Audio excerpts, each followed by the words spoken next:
15 अगस्त 1947 ईस्वी के बाद भी भारत का कौन सा भाग पुर्तगाल के अधीन बना रहा।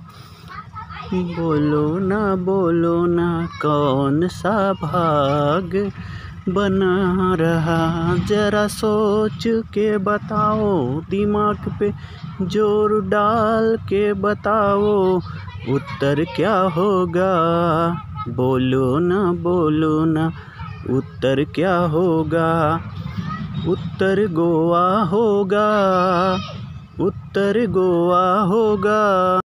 कौन सा युद्ध निर्णायक युद्ध था जिसमें फ्रांसीसी हार गए और अंग्रेजों की सर्वोच्चता स्थापित हो गई। अंग्रेजों की सर्वोच्चता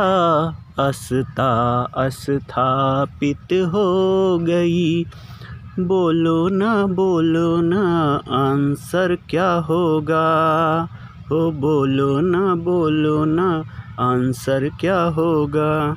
उत्तर वांडिसवास का युद्ध है 1760 ईस्वी में। दोस्तों, मैं अजय यादव सॉन्ग के माध्यम से आपको हिस्ट्री का क्वेश्चन याद कराने की कोशिश कर रहा हूं। अगर मेरे वीडियो आपको पसंद आए, लाइक करें, शेयर करें। अगर हमारे चैनल पे नए हैं तो हमारे चैनल को सब्सक्राइब करें। जय हिंद, जय भारत।